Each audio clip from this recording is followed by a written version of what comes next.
El cuento del cien pies y el escarabajo. Os va a gustar, ya verás cómo si no pongáis esta cara que seguro que os gustará. Bueno, es como a veces da la sensación que hay animales que no acaban de gustar, ¿no? Por ejemplo, ahora hace unos días, digo hoy ya no porque Mónica ha hecho limpieza, pero hace unos días habían 3 arañitas ahí arriba en el techo del lavabo. Ah, no, y son acá. Ah, ¿todavía están? Ah, mira, pues todavía están. Es que no puedo tocar una arañita de casa. Primero había una arañita de esas típicas del hogar, y yo cada mañana pues iba y le tocaba así las patitas y entonces hacía y se movía así haciendo circulitos. Sí. Y luego pues eso lo hice durante, no sé, 4 días o 5, y en eso que un día pues fui a saludar a mi amiga y en lugar de haber una, habían 2 y una más gorda que la otra. Entonces se ve que su amiga se lo dijo, dice, oye, que aquí hay uno que me saluda cada mañana y viene la segunda. Entonces pues ya me ves saludando a 2 arañitas. Hola, hola, y todas así. Pero ya sabes que cuando no sé si alguna vez las habéis tocado, pero hacen movimientos así circulares. y no sé cómo lo hacen, pero es muy divertido. Total, que ahora, esta mañana o ayer, no sé cuándo fue, que ya veía 3. Y digo, esto ya se está pasando. Y, ya está. Y nada, que me parece que... Parece un scratch, ¿eh? Voy a hacer ahí una redada policial y las voy a largar al patio a ver que se diviertan afuera. Porque si no, al final, eso de tratar también a los animales, al final ellos, claro, se sienten bien. Bueno, pues resulta que nuestros amigos, que son el cien pies y un escarabajito, pues van a ser los protagonistas de nuestro cuento. Y va como sigue. Había una montañica en la que pues había un cien pies muy hermoso. Y era un cien pies tan hermoso que cuando le daba el sol sus colores cobrizos, dorados, brillaban al sol y era como resplandeciente casi. Y no solo es que era hermoso por esos colores tan brillantes que podía verse en él, sino que además era un cien pies muy alegre y todo el mundo lo tenía en alta estima porque todo el tiempo estaba disfrutando de lo que era la vida. Y en eso que siempre jugaba con todos y se lo pasaba muy bien con todos sus amigos, los animalicos, las hormigas, los otros animales que estaban ahí con él. Y en eso que un día pues acertó a pasar por ahí cerca una cabra, y esta cabra pues tuvo la gentileza de dejar en el lugar donde estaba nuestro amigo cien pies y sus amigos pues unas cuantas defecaciones de las suyas. Ya sabéis que las cabras pues hacen bolitas y son bolitas así, cantidad de bolitas, ¿verdad?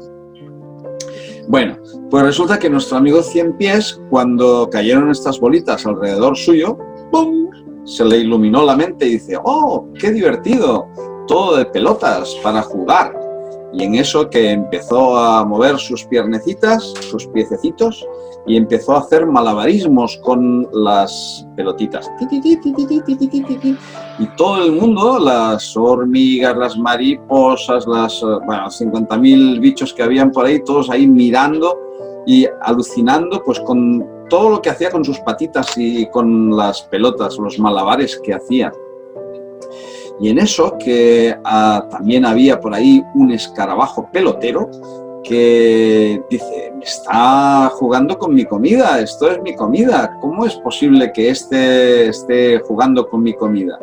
Y entonces el escarabajo, ciertamente un poco envidioso y al mismo tiempo también con ganas de raptar lo que era su propia comida, entonces le dijo al cien pies, ¿cómo lo haces para mover tan rápido tus patitas? ¿Cómo es que tienes esta habilidad para hacerlo. Y en eso que el Ciempiés nunca se había preguntado sobre eso, porque ya era algo natural en él. Pero cuando se miró sus patas, ¡pum!, le cayeron todas las bolitas encima y todas empezaron a rodar. Y entonces el escarabajo se sonrió para sí como diciendo, jejeje, ya ahora esas bolitas ya son mías. Y en eso que además, para más Inri, le dijo, y no solo eso, sino que además sepas que estas bolitas son caca. Es decir, ¿cómo puedes hacer eso con caca? Y entonces se la llevó y dice, mira, para que no te ensucies tú, pues me la voy a llevar. Y aquello con sus patas de atrás, ya sabéis cómo hacen los escarabajos peloteros, se lo llevan para atrás y se fue llevando todas las bolitas para su casa. Que era su nutrición, ¿verdad? Bueno, pues total que el Ciempiés ahí se quedó, todo descompuesto, sin pelotitas, sin nada para hacer y además con las patas que no sabía cómo moverlas, porque se había empezado a preguntar cómo hacía para mover tan bien las patas. El pensamiento empezó a ocupar lo que antes era natural en él. El escarabajo, mientras se iba para su casa, iba diciendo, estos Ciempiés, tantos pies y tan poca cabeza. Porque sabéis que tiene una cabecita muy pequeñita, los Ciempiés. Bueno, y en eso que el Ciempiés, a duras penas, pues empezó a moverse de nuevo para el lugar donde habitaba, y en el pueblo, la aldea donde vivía, había otros Ciempiés, y había un Ciempiés que era el más sabio de toda la aldea. Era un Ciempiés muy anciano, pero que era muy sabio. Y en eso que el Ciempiés, que era tan simpático y tan alegre, llegó todo preocupado hasta este Ciempiés, el sabio de la aldea. Y le preguntó, oye, sabio, que es que me ha dicho mi amigo el escarabajo que cómo lo hacía para mover los pies de esta manera, y resulta que ahora no sé ni cómo mover el número 78 y el número 34. El número 27 a duras penas lo puedo asociar al número 15, pero el número 89 es que ya ni siquiera me preguntes porque ya no sé dónde anda. Y, o sea, el 99 ya imposible.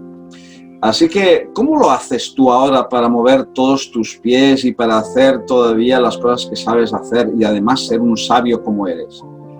Y el sabio lo miró y le dice, dice, ¿quién te ha dicho eso? Dice, no, el escarabajo que me ha dicho que estaba moviendo con malabarismos unas bolitas y me ha dicho que eran caca y que mejor que no la tocara. Dice, claro, dice, porque este escarabajo lo que quería era coger esto, que es su nutrición, su comida. Así que estabas jugando con su comida. Entonces el otro dice, ahora lo entiendo. Dice, pero no te preocupes, te voy a ayudar en la medida que yo pueda para que puedas volver otra vez, no solo a ser como antes, sino mejor que antes. Dice, ven, siéntate y ponte en la posición de loto los 100 pies que tienes. Dice, ¿cómo voy a hacer yo la posición de loto con los 100 pies? Es algo muy complicado. Dice, pues muy bien, estate quieto como tú quieras y en el momento en el que tú te estés quieto, te voy a dar una cuchara de 100 pies para que la sostengas entre tus patas 15 y 27. La 15, la 27, empezó a mirar sus patitas y cogió la cuchara que le daba el sabio. Dice, y ahora mantén la cuchara agarrada con la 15 y la 27. Y cuando yo te diga, la sueltas y entonces la vas a coger con la número 34 y la 75. Y después la sustituyes por la 84 y la 99. Y luego la 100 y la número 2. Al final el pobre Ciempiés ya no sabía ni qué le había dicho, ni recordaba la primera instrucción ni la segunda instrucción. Hasta tal grado fue su preocupación que estaba intentando saber cuál era la pata con la que estaba agarrando la cuchara, ¡pum!, y la cuchara se cayó al suelo.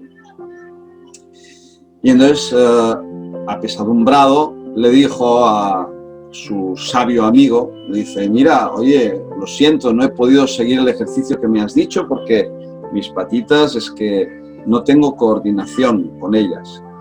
Y entonces el sabio dice, al contrario, dice, has hecho muy bien el ejercicio. Porque parte del ejercicio era que te dieras cuenta que cuando usas el pensamiento para clarificar algo que es natural en ti, lo que hace es obturar, bloquear todos tus movimientos. Así que trata de evitar el pensar cuando trates de ser tú. Tú simplemente sé lo que eres y verás que todo sale natural. Eres muy simpático, todo el mundo lo dice, y eres muy alegre y sabes hacer funcionar muy bien tus patitas, así que haz lo que has hecho siempre y no te preocupes de el qué, el cuándo, el cómo y de qué manera lo vas a hacer. Tú solamente hazlo. En eso que el Cien Pies, con estas instrucciones, fue hasta su casa, se fue a dormir y a la mañana siguiente despertó con una nueva energía. Se había dado cuenta que ahora sabía lo mismo, sabía hacer lo mismo que antes, es decir, podía mover todas sus patitas, pero al mismo tiempo sabía cuál era la patita número 15, la 84, la 75, la número 99, la número 3, la número 8. Y así es que, sabiendo todos estos números, podía hacer tantos o más malabares que antes. Y podía hacer cosas que nunca antes había imaginado. Y es porque había accedido a su condición natural anterior, pero además le había añadido la sabiduría de lo que había completado, que es el conocimiento de sí mismo. Aquí se acaba la historia, es algo tan simple y todo, ¡oh, vaya!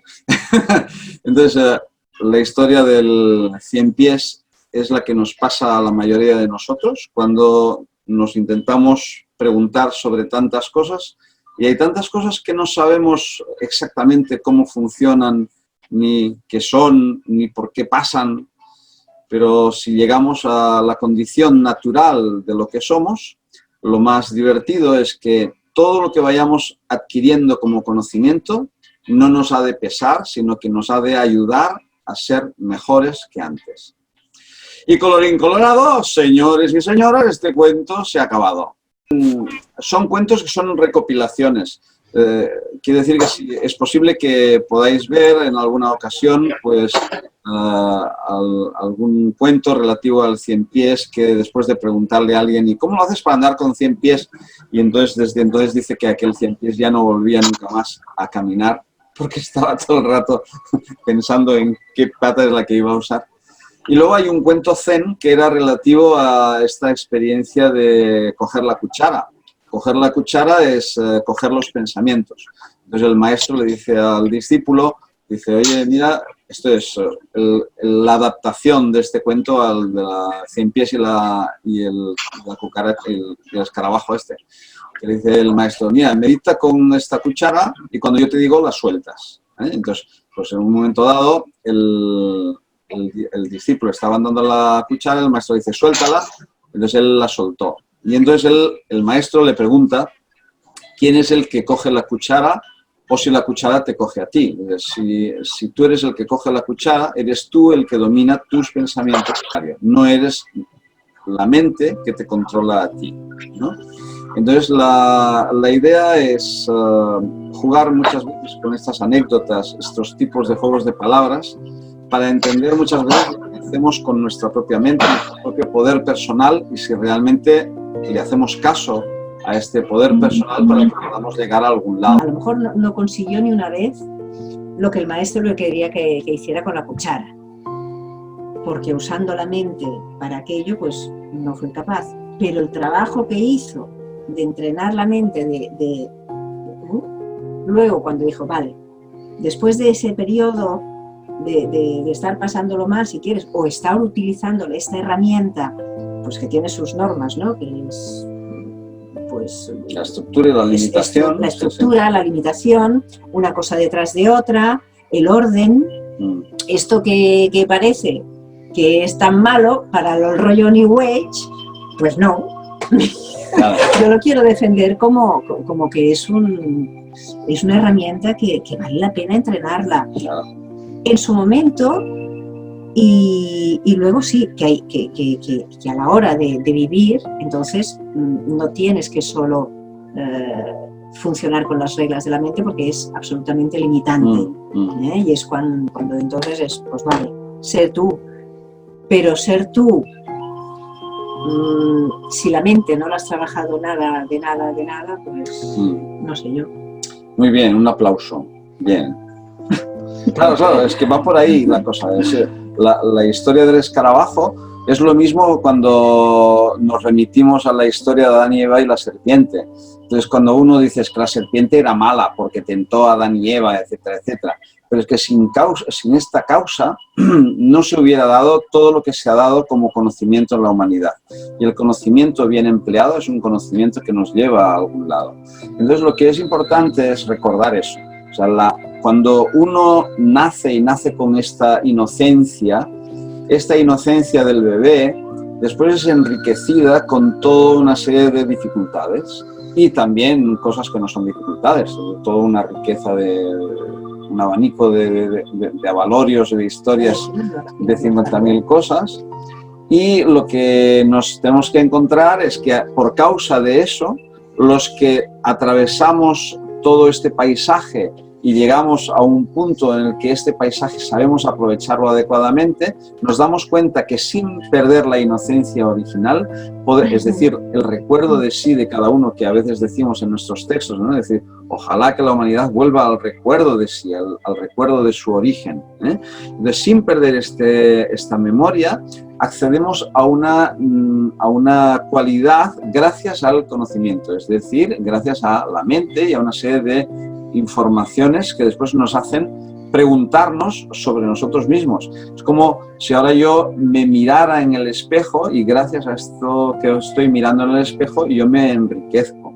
Pero si no tengo un espejo donde me miro, yo no me sé contemplar. La mente es este espejo que nos hace ver tantas cosas.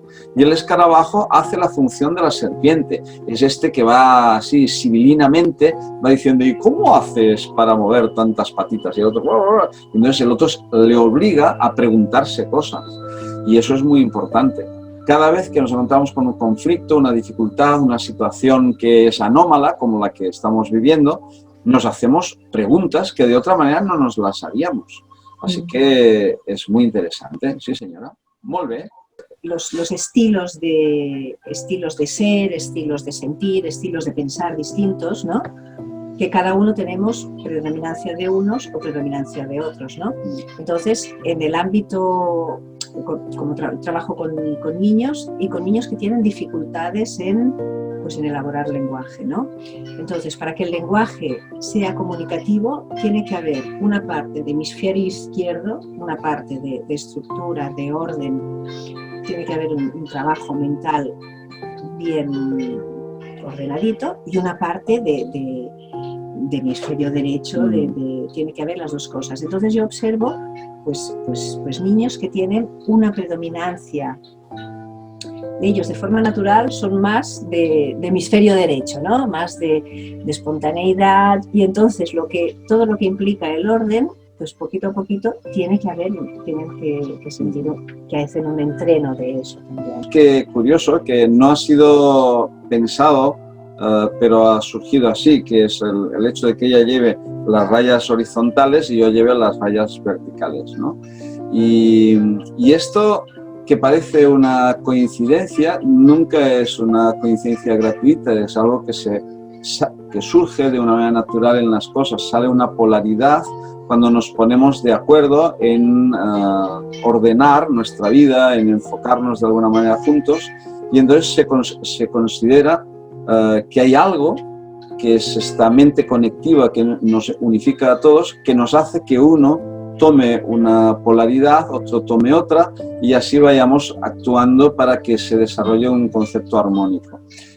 Una cruz es la experiencia de lo negativo con un punto de conciencia. Lo negativo, que lo vamos a llamar más que negativo, lo lineal, y sobre esto lineal, que puede ser el tiempo, le ponemos un punto de confluencia o un punto de conciencia, y esto es la cruz. La cruz, que es esto que ahora estáis viendo en relación con ella y conmigo, que es ella puede poner una cualidad como más formal, y yo pues puedo poner la otra que es más divertida, de cuento, de lo que sea. Y podemos cambiar estos papeles siempre que queramos. Pero la cuestión es que cuando nos podemos polarizar, tanto unos como otros, podemos generar una conciencia mayor que cuando estamos solos. Cuando estamos solos, que decimos, no, yo me voy a separar de los otros o de lo que está haciendo el mundo o los que hay a mi alrededor, vemos que falta un tipo de comprensión o un tipo de extensión de mi propia conciencia, y es el que me da la comunicación con los demás. Por eso a mí me ha hecho gracia el vernos hoy, mira, sin habernos puesto de acuerdo, ahora veo ahí que nos hemos puesto juntos y mira, uno líneas horizontales y el otro líneas verticales. ¿Ves qué divertido? El próximo día topitos, ¿vale? De Faralaes, uno con la peineta y el otro con lo que sea. Bueno, pues nada, ya estamos, llegar, pues, ya estamos, ya todos se han quedado así como medio aletargados, como si ya ahora nos vamos, hoy iba de 100 pies y de escarabajos. El próximo día, pues tenemos algún otro, ¿vale? Pues muchas gracias por muchas gracias a ti. Asistencia. Muchas gracias. El miércoles hacemos caligrafía y si queréis venir, pues estáis invitados. Bueno, pues muchas gracias. Buena nit a todos. Egunon, ¿cómo se dice eso de buenas noches en euskera? ¿Es Egunon o Gabón? Buenas noches, Gabón. Gabón, Gabón. Gabón. Gabón.